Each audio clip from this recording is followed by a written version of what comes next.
খালা যখন তাকে লেবুর শরবত দিয়ে আপ্যায়ন করার জন্য ডাইনিং টেবিলে চাকু দিয়ে লেবু কাটছিল এবং অন্য আরেক খালা আরেকটি রুমে হাঁড়ি পাতিল এগুলো ধোয়া মোছা করছিল, ঠিক এই মুহূর্তে সে তার খালার লিভিং রুমে ঢুকে সেখান থেকে খালার মানিব্যাগ থেকে টাকা চুরি করে। টাকা চুরি করার ঘটনাটি তার খালার চোখে পড়ে।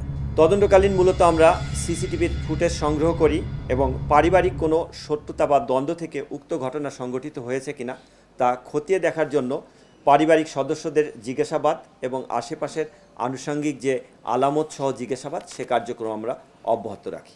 পরিবারের এক ব্যক্তির অস্বাভাবিক আচরণ আমাদের দৃষ্টিগোচরে আসে। পাশাপাশি সিসিটিভি ফুটেজ পর্যালোচনা করে উক্ত ব্যক্তিকে আমরা সিসিটিভি ফুটেজের মাধ্যমে শনাক্ত করতে সক্ষম হই। সিসিটিভি ফুটেজ পর্যালোচনায় আমরা দেখতে পাই যে ঘটনার দিন 9 তারিখ 12টা 47 মিনিটের সময় কোনো এক ব্যক্তি একটি হ্যাভারসেক ব্যাগ, খয়েরি রঙের একটি হ্যাভারসেক ব্যাগ নিয়ে জিন্সের প্যান্ট পরিহিত অবস্থায়, একটি টি শার্ট, লাল রঙের একটি ক্যাপ, মুখে মাস্ক পরিহিত অবস্থায় বিল্ডিংয়ের মধ্যে প্রবেশ করে। 1টা 57 মিনিটে উক্ত ব্যক্তিকে ভিন্ন পোশাকে আমরা সিসিটিভি ফুটেজে বের হতে দেখি। অর্থাৎ তার পরনের প্যান্টের রঙটা ভিন্ন ছিল, গায়ের টি শার্টটা ভিন্ন ছিল, মাথার ক্যাপ সঠিক ছিল, মুখে মাস্ক ছিল না। আমরা যখন নিশ্চিত হই যে উক্ত ব্যক্তিটির নাম গোলাম রব্বানী খান তাজ, সে 14 থেকে 15 বছর বয়সী একটি শিশু এবং সে উক্ত পরিবারের আর এক বোনের, অর্থাৎ যে দুই ব্যক্তি মারা গিয়েছেন তাদের অন্য এক বোনের ছেলে। তারপর আমরা মোবাইল সিডিআরের মাধ্যমে তার অবস্থান শনাক্ত করে আমরা জানতে পারি যে সে পারিবারিক জানাজায় অংশগ্রহণ করার জন্য ঝালকাঠি জেলায় গিয়েছে। আমরা একটি টিম পাঠাই ঝালকাঠি জেলা থেকে, তাকে জিজ্ঞাসাবাদের জন্য আমরা আনি, সাথে তার পরিবারের সদস্যরা থাকে। প্রাথমিকভাবে তাকে জিজ্ঞাসাবাদে সে ঘটনার সাথে সম্পৃক্ততা স্বীকার করে। জিজ্ঞাসাবাদে সে জানায় যে মূলত সে একটি পুরনো বাইসাইকেল কেনার জন্য টাকা সংগ্রহের উদ্দেশ্যে সে তার খালার বাসায় আসে এবং সাইকেলের দাম 3000 টাকা। শুক্র, শনি, রবি 3 দিন স্কুল বন্ধ ছিল। সে সাথে কিছু কাপড় চোপড় সহ তার খালার বাসায় আসে এবং খালার কাছ থেকে সে টাকাটি সংগ্রহ করবে, এটি তার উদ্দেশ্য ছিল। সে উদ্দেশ্যে খালার বাসায় এসে যখন প্রবেশ করার পর তার খালা, সে একা এসেছে না সঙ্গে তার মা এসেছে এটি জানতে চাইলে তার মা পরবর্তীতে আসবে মর্মে সে তার খালাকে অবহিত করে। খালা যখন তাকে লেবুর শরবত দিয়ে আপ্যায়ন করার জন্য ডাইনিং টেবিলে চাকু দিয়ে লেবু কাটছিল এবং অন্য আরেক খালা আরেকটি রুমে হাঁড়ি পাতিল এগুলো ধোয়া মোছা করছিল, ঠিক এই মুহূর্তে সে তার খালার লিভিং রুমে ঢুকে সেখান থেকে খালার মানিব্যাগ থেকে টাকা চুরি করে।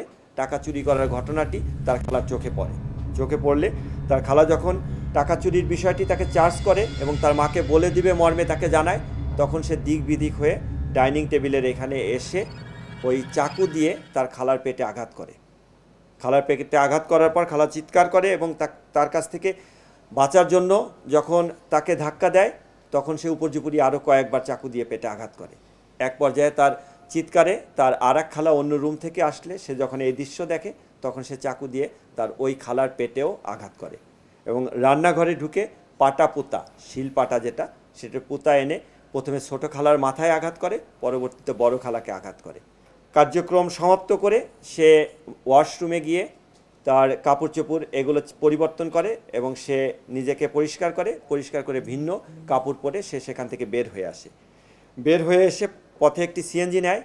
সিএনজি নিয়ে এসে যাওয়ার পথে এর ভিতরে সে বাসাটা লক করে চাবি নিয়ে আসার পর যাওয়ার পথে সে চাবি এবং তার মাথার ক্যাপ ফেলে দেয়। তার বাড়ি শনির আখড়ার ওখানে একটি shopping mall, eastern shopping mall, সেটির 3 তলায় মসজিদের ওয়াশরুমে সে যায়, গিয়ে তার রক্তমাখা কাপড় চোপড় সে ওইখান থেকে যেটা নিয়ে আসে সেটির ভেন্টিলেটর দিয়ে বাইরে ফেলে দেয় মর্মে পুলিশের কাছে স্বীকার করে। অতঃপর সে বাড়িতে গিয়ে তার রক্তমাখা স্যান্ডেল পরিত্যক্ত একটা বাড়ির সামনে ফেলে দেয় মর্মে স্বীকার করে। তার স্বীকারোক্তিমূলক জবানবন্দিতে আমরা রক্তমাখা তার প্যান্ট, শার্ট এবং জুতা এটা উদ্ধার করি।